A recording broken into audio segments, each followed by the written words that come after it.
Hello, welcome to Catalyst from San Francisco. I'm in America covering a number of stories, from a woman who remembers most days of her life like they were yesterday, to biological robots, to war veterans trying to overcome blast trauma. And we'll be bringing you those, plus a number of other international stories throughout the year. But tonight, a story much closer to home. Have you ever wondered how those seemingly magical trainers, horse whisperers, can take a wild brumby and turn it into a well-trained horse? Well, for the first time, a couple of scientists have moved out of the lab into the competition spotlight of high-octane animal behaviour. It's the Cowboys versus the scientists, and Jonica Newby saddles up for the ride. These three men have just 2 hours over 2 days to take a wild colt, break it in, and ride it before an exacting panel of judges at the biggest horse event in the Southern Hemisphere. For top trainers Shane Ransley and Dan James, at stake is the chance to prove themselves the Australian master of the way of the horse. But for young Warwick McLean, the stakes are even higher. Not only is it the first time someone from the refined world of dressage has taken on the Cowboys on their own turf, his mission is nothing less than to change the way horses are trained right across the planet by introducing science to the arcane world of equitation. But what none of us know yet is that things are about to go horribly wrong.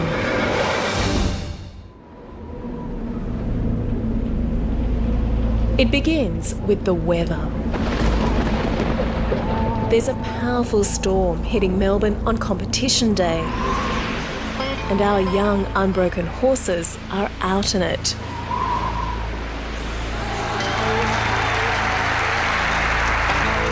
Then they are brought inside to this.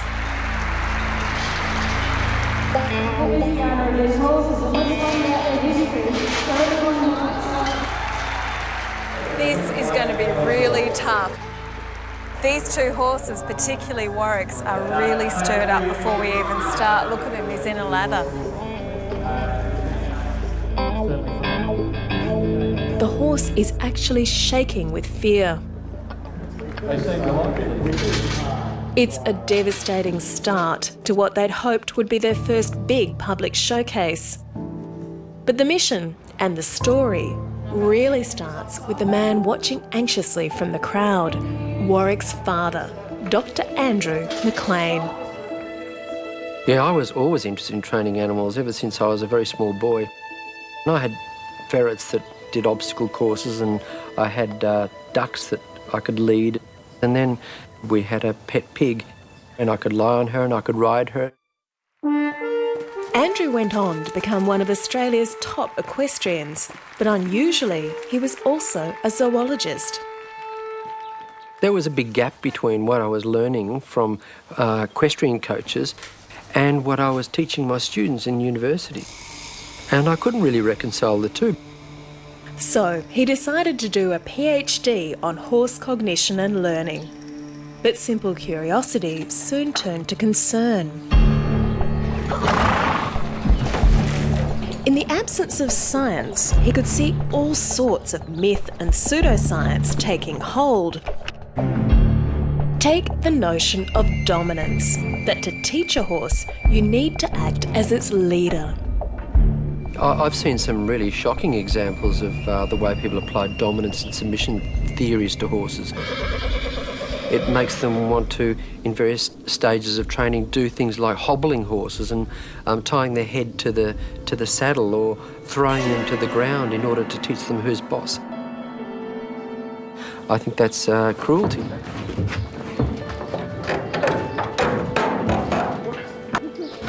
Then Andrew came across this fact. A couple of large studies from Europe found 2/3 of horses at the abattoir were sent because they had so-called behaviour problems caused by mishandling. And that means there's something going very horribly wrong with horse training.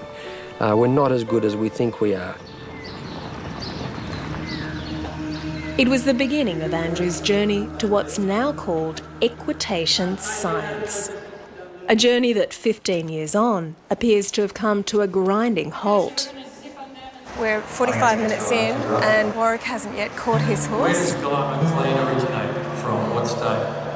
To add to his woes, this Western-style competition uses a round yard, which Warwick never uses.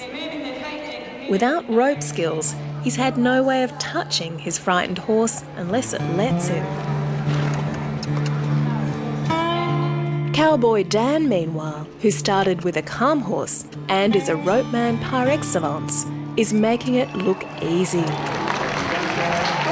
So what goes so horribly wrong with your average horse rider? Well, the trouble is, most of us humans can't help thinking horses are much smarter than they are. As part of his PhD, Andrew decided to conduct some cognitive experiments. So let's see how they go. Right side. He's watching the oats go in the right-hand bucket. Can he pick the correct one? Let go.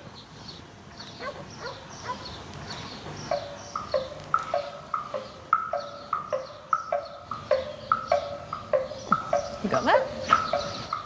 Now what happens if we introduce a short delay? Right side. 10 seconds, let go. You can do it. No, he saw that. I saw him looking. He's forgotten.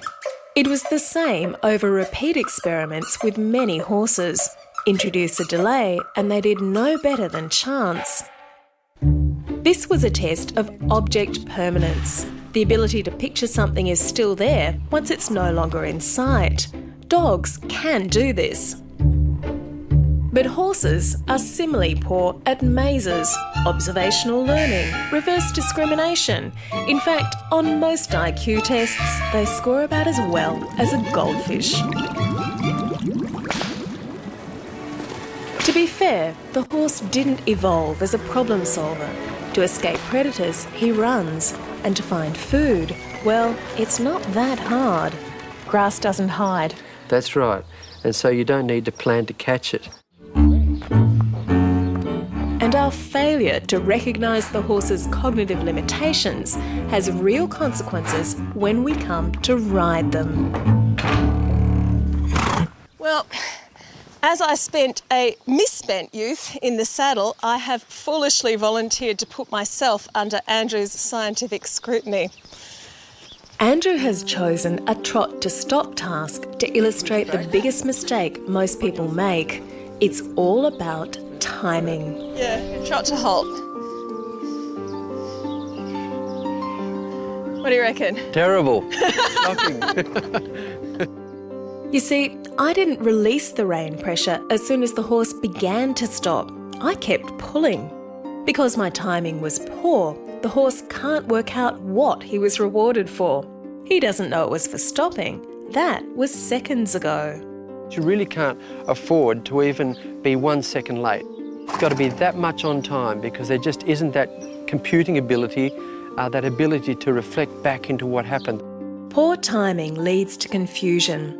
His brain may revert to its basic anti-predator response.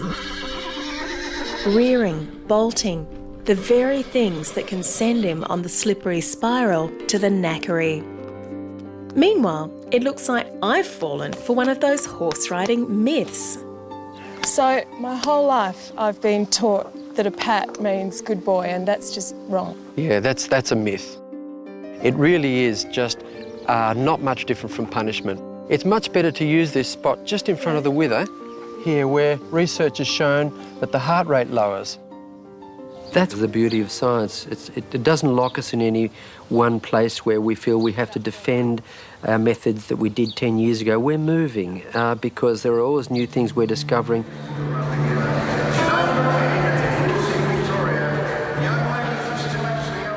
In the past few years, the equitation scientists have published in journals, established an international symposium. But all that is literally academic. Unless they can capture the hearts and minds of horse people, they'll fail. And to do that, they have to show they can win. Or at least be competitive. But Dan is miles ahead of Warwick. And you can see the strain of hopes slowly disintegrating. Young Warwick has broken in more than 700 horses using the evidence-based training he's developed with his dad. But in this unfamiliar round yard, he hasn't been able to show a second of it. As night falls and the storm over Melbourne continues, Time's up. it's fair to say the entire McLean camp are in shock.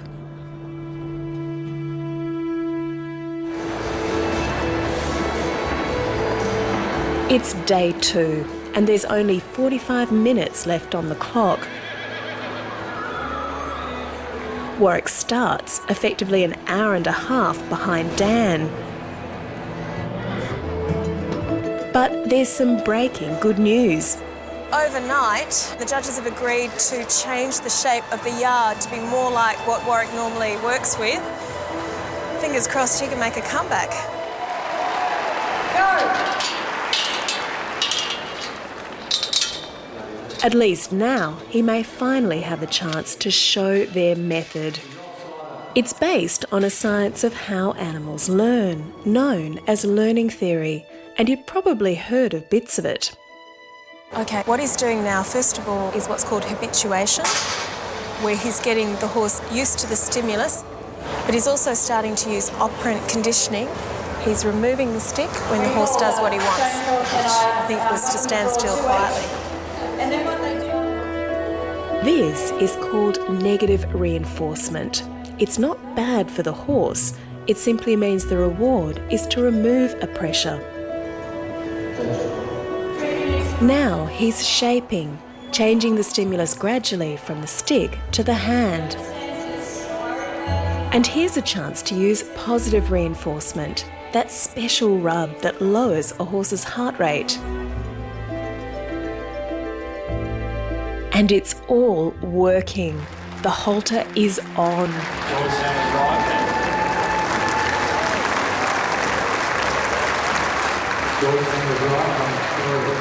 This is a massive step forward in a short amount of time, but he's still dealing with a horse that can't make up its mind whether Warwick's a predator. Warwick's currently ended up with one of the more nervous horses out of the three. And this horse has one deadly anti-predator move left in him.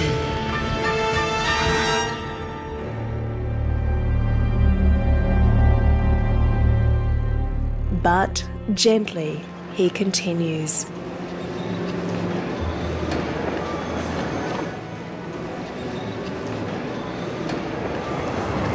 Good job, Warwick. And guess what, guys? Time's up. And that's it. Competition over.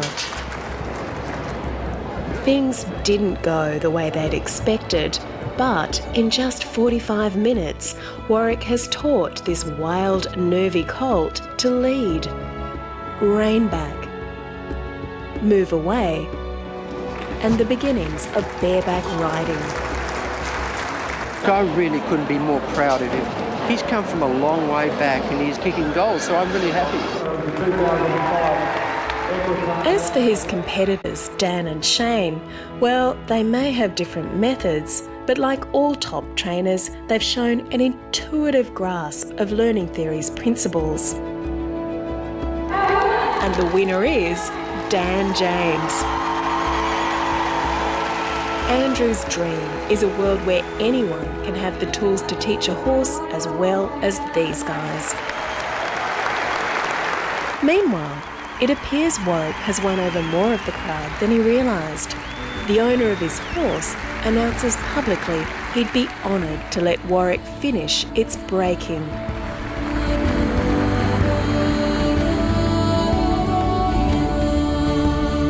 And this is the result. I didn't set out to make this mission. It's just a mission that increasingly became bigger before me. It's really catching on in Europe, and this will be the way of the future. Everyone will be training in this way in 50 years' time. There's no doubt this young man and his dad will be back.